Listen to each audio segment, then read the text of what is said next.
Hello. मैं अरविंद यादव फिर से आज नए वीडियो के साथ आपके सामने। जैसा कि जेनेटिक्स आनुवंशिकी जो है आपके नीट और सीपीएमटी जैसे या आपके बोर्ड एग्ज़ाम के लिए उसमें से बहुत सारे क्वेश्चन आते हैं।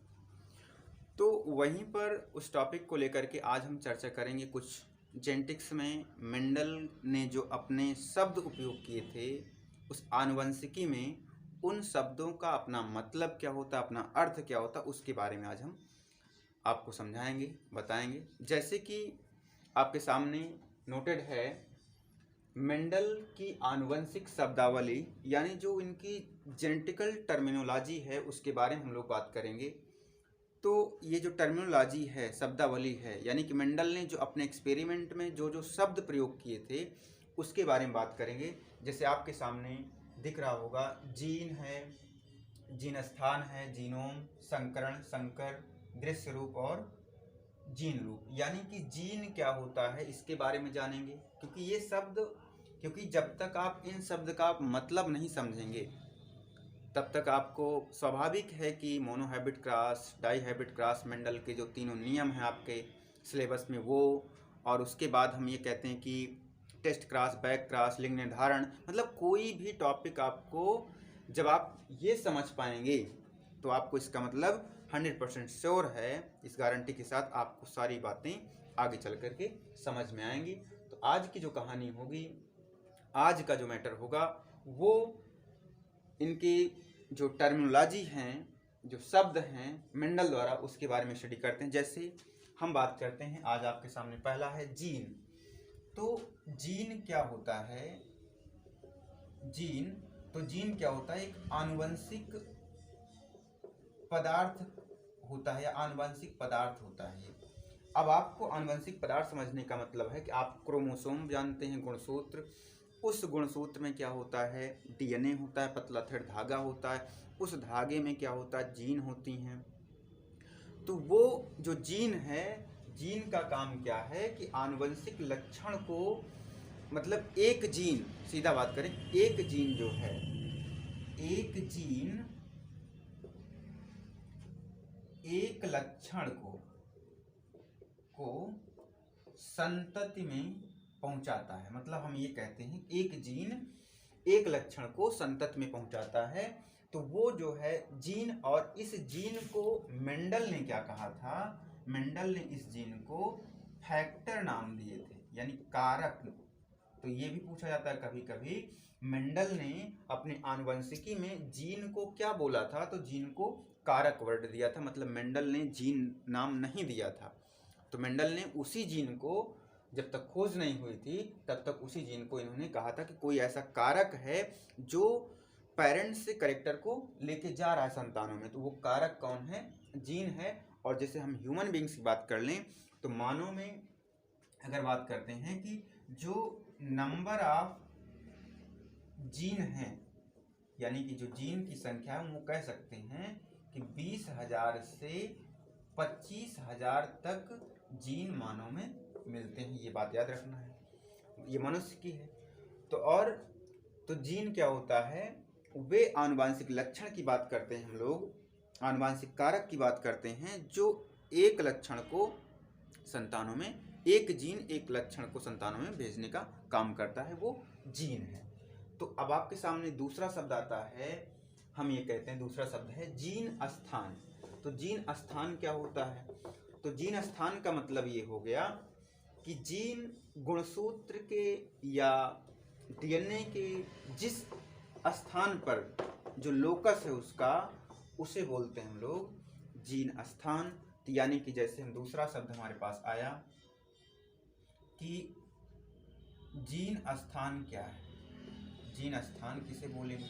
तो जीन लोकस जो है,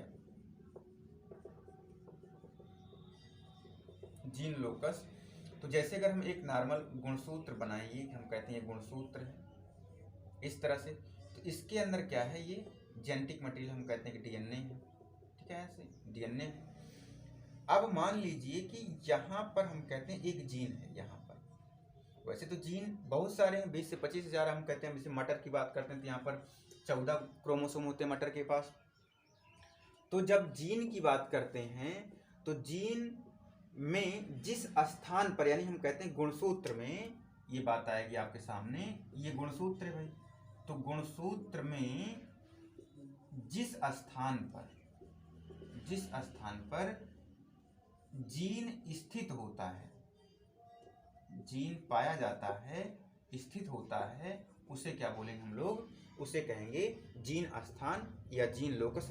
अब उसका भाई देखिए यहाँ पर, अब जीन स्थान का मतलब अब आपको बताओगे। जैसे ये तो आपको प्रैक्टिकली हम ये कहते हैं कि जब आपको लैब में कभी मतलब ये सब तो बाहर से तो कुछ दिख नहीं रहा है, इसकी वजह से भले हम लोग बाहर दिख रहे हैं लेकिन ये तो दिख नहीं रहा है। तो अब जैसे हम कहते हैं यहाँ पर है तो ये आपको जीन, ये नाम दिया जाए कि ये जीन स्थान है।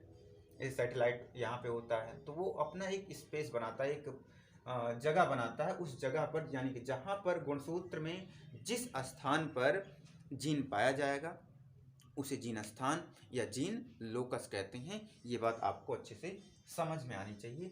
उसके बाद तीसरा पॉइंट आता है जीनोम। तो जीनोम की बात करते हैं। अगर जीनोम की बात करें तो जीनोम क्या होता है? तो मेंडल ने जीनोम के बारे में जो कहा, अगली टॉपिक है जीनोम। तो जीनोम क्या होता है इसको समझेंगे हम लोग। तो जीनोम क्या होता है? जैसे हम अगर ये कहें आपसे कि मटर में, मटर, अब देखिए भाई मटर को मटरू भी कहते हैं लोग ना, मटरू। तो मटरू शब्द जैसे जब आते हैं ना वहाँ पे, तो कभी कभी किसी को बोल दिया था, ऐसे हंसी में बोल देते कि मटरू। तो मटरू शब्द से आप ऐसे नॉर्मल गांव देहात में होता होगा कि मंगरू, मटरू, मतलब ये सब बातें। तो मटर से एक, जैसे मटर उन्होंने अपने एक्सपेरिमेंट में क्यों लिया था? तो एक्सपेरिमेंट में अपने जो लिए वो मेंडल, उसका अपना रीजन था, मतलब कैसे क्या था कि कम समय में उग जाता था, कम स्पेस लेता था, बाइसेक्सुअल फ्लावर होता है उसमें, द्विलिंगी पुष्प है वो। तो मतलब आसानी थी उसके साथ मतलब प्रयोग करने के लिए। तो अब मटर में जब उन्होंने बात की तो वहाँ पर था कि अगर आपको ये पता हो कि नंबर ऑफ क्रोमोसोम मटर में भाई कितने हैं, तो आप बताओगे कि मटर में 14 गुणसूत्र हैं। और ये 14 गुणसूत्र क्या है? 2n अवस्था में, डिप्लॉयड अवस्था में है। तो ये तो भाई द्विगुणित है। आपको ये समझना है कि अब जब इसमें हम ये कहते हैं कि मियोसिस डिवीजन हो जाए, मियोसिस डिवीजन का मतलब हो गया अर्धसूत्री विभाजन होगा, तो ये n बन जाएगा। तो n बनने का मतलब है ये 7 गुणसूत्र हो जाएगा। तो जब जीनोम समझना है आपको तो आप बताएंगे कि गुणसूत्रों का अगुणित सेट, सीधा सीधा मतलब है गुणसूत्रों का अगुणित सेट जीनोम कहलाता है। अब जैसे मटर की बात आई तो मटर में क्या था कि मटर में 14 गुणसूत्र हैं और ये 14 गुणसूत्र क्या हैं? डिप्लॉयड है, मतलब द्विगुणित हैं। तो इसका अगुणित सेट, यानी इसमें मियोसिस डिवीजन करवाएंगे। तो मियोसिस डिवीजन के बाद n बन गया, तो n के साथ अब इसमें 14 है तो द्विगुणित है, 14 का आधा कितना हो जाएगा? 7, यानी अगुणित हो जाएगा, हैप्लॉयड हो जाएगा। तो अब ये क्या करना है यहाँ पर कि 14 यानी अगुणित, ये द्विगुणित और ये अगुणित, यानी अगुणित गुणसूत्र जो होते हैं उन्हें हम कहते हैं जीनोम है। या फिर आप ऐसे बता सकते हैं गुणसूत्र यानी कि निषेचन क्रिया, हम ये कह सकते हैं। अब यहाँ पर निषेचन क्या, संकरण बोले, संकरण में भाग लेने वाले गुणसूत्र जो होते हैं अगुणित होते हैं और उन्हीं गुणसूत्र को क्या कहते हैं हम लोग? जीनोम कहते हैं। ये बात आपको परफेक्ट समझ में आनी चाहिए। यानी एक सब लाइन में हम अगर कहें आपको तो ये कह सकते हैं कि अगुणित गुणसूत्रों के सेट को जीनोम कहते हैं। तो आपको ये बात समझ में आनी चाहिए कि जीनोम किसे कहते हैं? तो अगुणित गुणसूत्र को, अगुणित सेट जो हो आपका, जो निषेचन क्रिया में या संकरण में भाग लेता है उसे कहते हैं। तो ये बात आपको कंफर्म होनी चाहिए।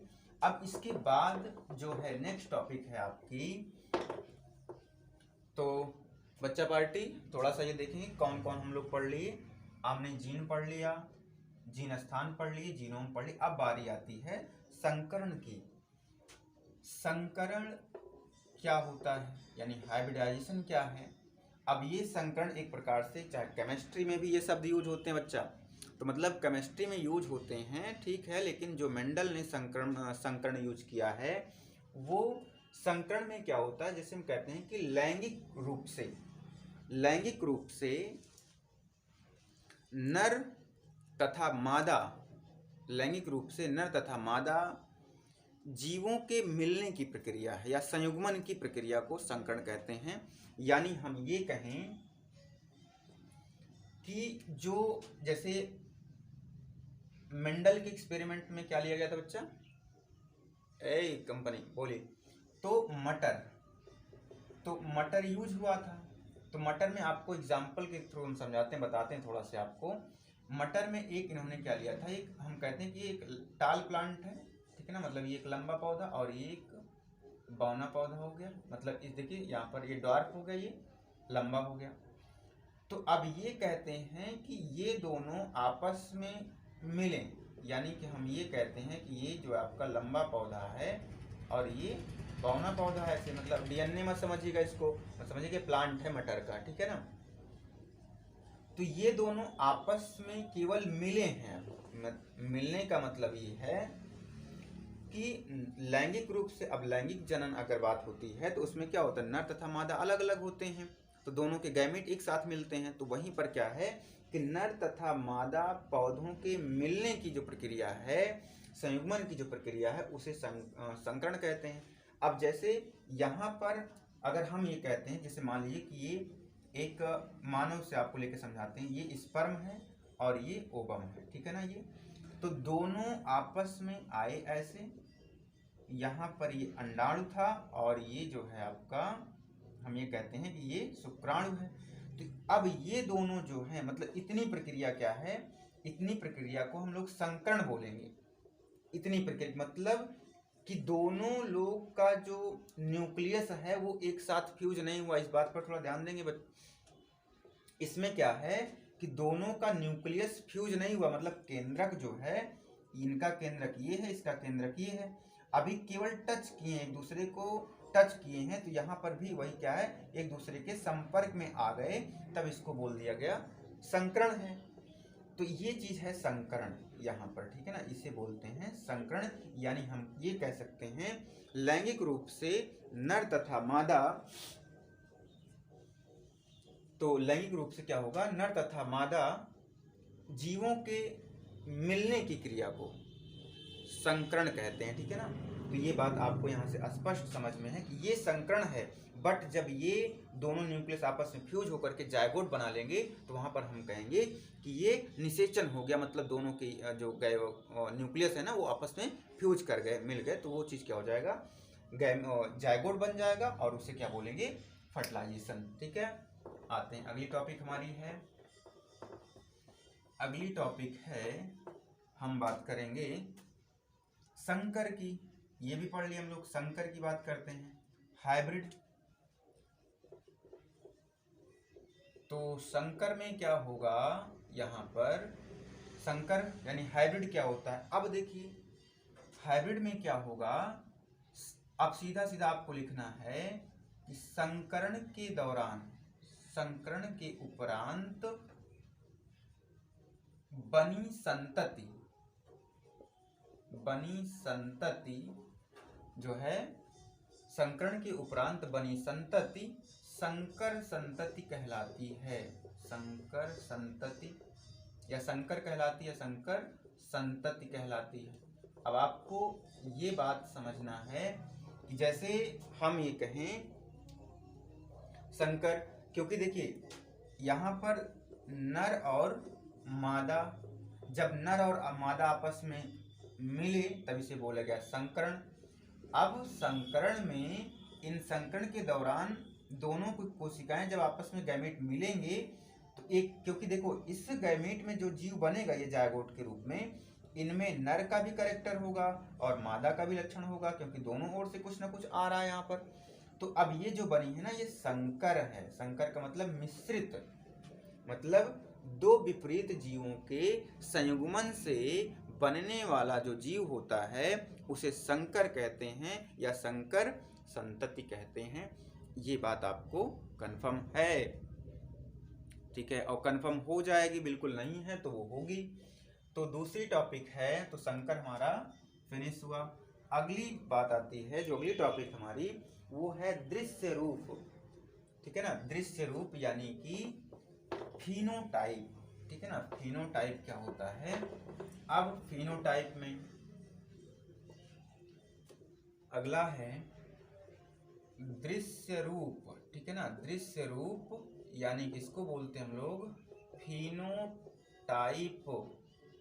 अब फिनोटाइप क्या होता है भाई? अब देख लिए, हमें सबको देख लिए, मतलब अब देखिए आनुवंशिक संगठन तो है, मतलब हम लोग जो बने हैं वो अपने पेरेंट्स के युग्मकों के संलयन से ही बने हैं। वैसे मटर भी बना हुआ है, उसमें भी भाई दो विपरीत लोग आके मिले, मतलब उसमें पॉलन ग्रेन आकर के एक सेल से मिल गया तो जाकर कैसे बना, तो उसमें दो अपोजिट कैरेक्टर आकर के एक ही जीव में मिल गया तो इसका मतलब संकर हो गया। तो अब यहाँ पर क्या होगा, वो संकर जो बना है वो किसी न किसी वजह से बना है। उस वजह को आपने शुरुआत में ही मेंडल ने कहा था कि वो क्या है? जीन है।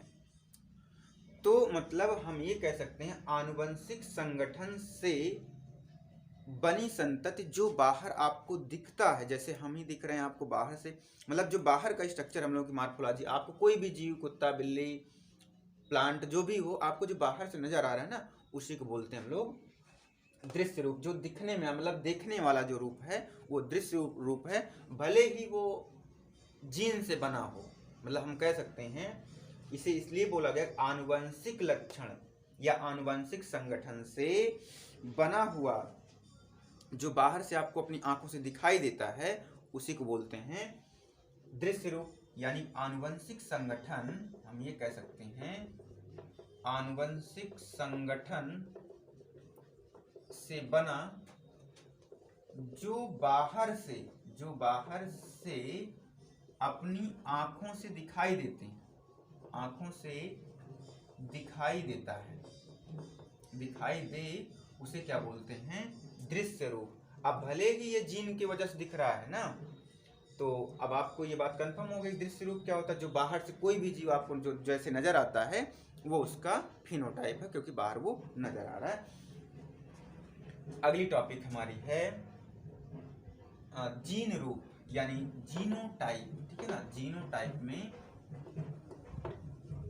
जीनोटाइप, तो जीनोटाइप क्या होता है ये पढ़ लिए हम लोग। अगली टॉपिक है जीन रूप, ठीक है ना।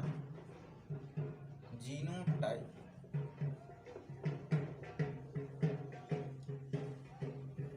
बगल पास में कुछ थोड़ा सा चल रहे हैं प्रोग्राम, वहां पर भी अपना सब एंजॉय में। तो जीनोटाइप या जीन टाइप क्या होता है? दृश्य रूप के बाद जीन रूप। अब ये कहते हैं कि जो हम ये कह सकते हैं कि फिनोटिपिक या फिनोटाइप जो होता है, फिनोटाइप यानी कि दृश्य रूप, बच्चा कंपनी बोलेंगे दृश्य रूप जिसकी वजह से, जिस वजह से, वजह का मतलब समझ ना, ये वजह मत समझिएगा, मतलब वही मुस्कुराने की वजह, तो मतलब क्योंकि आप लोग को गाने बहुत आते हैं, पढ़ाई कम, तो नहीं गाना वाना सुनिए, बिंदास सुनिए, लेकिन पढ़ाई को सबसे आगे करिए। जहाँ पर पढ़ाई में कभी भी कोई बाधा बन जाए ना तो उसको ऐसे बोलिए चल हट हवा आने दे। क्योंकि जो भी आपकी स्टडी, जो आपकी अपनी लाइफ है, अगर उसमें कोई भी अगर बाधा बन रहा हो उसको तुरंत अपने रास्ते से हटा दीजिए या आप ही उस रास्ते से किनारे हो जाइए। क्योंकि अगर सफल होना है तो ऐसे जीवों से, ऐसे लोगों से आपको बच के रहना होगा, ठीक है। तो वही हाल, तो जिस वजह से आप का फिनोटाइप दिखता है, जिस वजह से फिनोटाइप जिस वजह से होता है वो आपका क्या है? जीनोटाइप या जीनोटिपिक बोला जाता है, ठीक है ना। जीनोटाइप कहा जाता है उसको, जीन रूप। मतलब जीन क्या है, ये जीन थोड़ा सा अंदर की बातें हैं। अंदर की बात का मतलब ये है, जैसे मेंडल ने क्या कहा, मेंडल ने जीन को उन्होंने capital T capital T capital T small T, कहीं पर डी, इस तरह से मतलब उन्होंने अपने समझने के लिए कुछ चिन्ह बनाए थे। उन्होंने इसी को कहा था जीन। तो ये आपको जीन बताया जाए कि मतलब एक जीन, दो जीन, तीन जीन, चार जीन हो गए। लेकिन जब यही अलग अलग हो जाएंगे तब ये जीन के स्थान पर एलील कहे जाएंगे। आगे ध्यान रखना है आपको। अभी जैसे हम ये कहते हैं कि ये कैपिटल डी, ये क्या है भाई, एक क्या है, ये जीन है। लेकिन एक जीन में कितने एलील, तो ये दो एलील है, मतलब एक डी इधर, एक डी इधर, ये एलील है। मतलब एलील का मतलब गैमीट समझिएगा, युग्मक। तो युग्मक कितने हैं, तो ये सब जो है ये जीन रूप है, ठीक है ना। और इसी की वजह से हम लोग दिख रहे हैं, क्योंकि ये जीन रूप भाई हमारी सेल के अंदर है। उस सेल में चेंज किया और हम लोग इस तरह से स्ट्रक्चर में आ गए। आंखें ऐसी, कान ऐसे, नाक ऐसे, मतलब कहते नहीं कि मतलब उनकी तरह ये, उनकी तरह वो, मतलब तमाम बातें आप लोग देखिए। जो है भाई वो तो है ही है, क्योंकि जब वजह वही है तो बोला जाएगा वजह। तो ये जो हमारा मेंडल की आनुवांशिक शब्दावली थी वो एक एक पॉइंट आपको यहाँ पर कंफर्म है, ठीक है। तो आप लोग इस जेनेटिक्स को एक एक वर्ड को कंफर्म क्लियर करते हुए पढ़ेंगे। तो अगली टॉपिक जो हम आपके सामने ही लेकर आएंगे कि मतलब अब आपको इसके बाद गैमीट बनाना सिखाएंगे कि गैमीट ये चीज़ बनते कैसे हैं। मतलब ये आपको सिलेबस में जो दिया गया है, सिलेबस में तो बहरहाल गैमीट बनाना नहीं सिखाया गया है, लेकिन आपको वो चीज़ नीट जैसे एग्ज़ाम के लिए, टीजीटी पीजीटी जैसे एग्ज़ाम के लिए आपको वो सीखना पड़ेगा। क्योंकि आप जब सीख जाएंगे तो आपको monohybrid cross, dihybrid cross, इस तमाम बातें हैं जो वो आपको आसान हो जाएगा। तो आज के लिए इतना ही रहेगा, और नेक्स्ट वीडियो में यानी कि नेक्स्ट डे हम आपको गैमीट बनाना सिखाएंगे।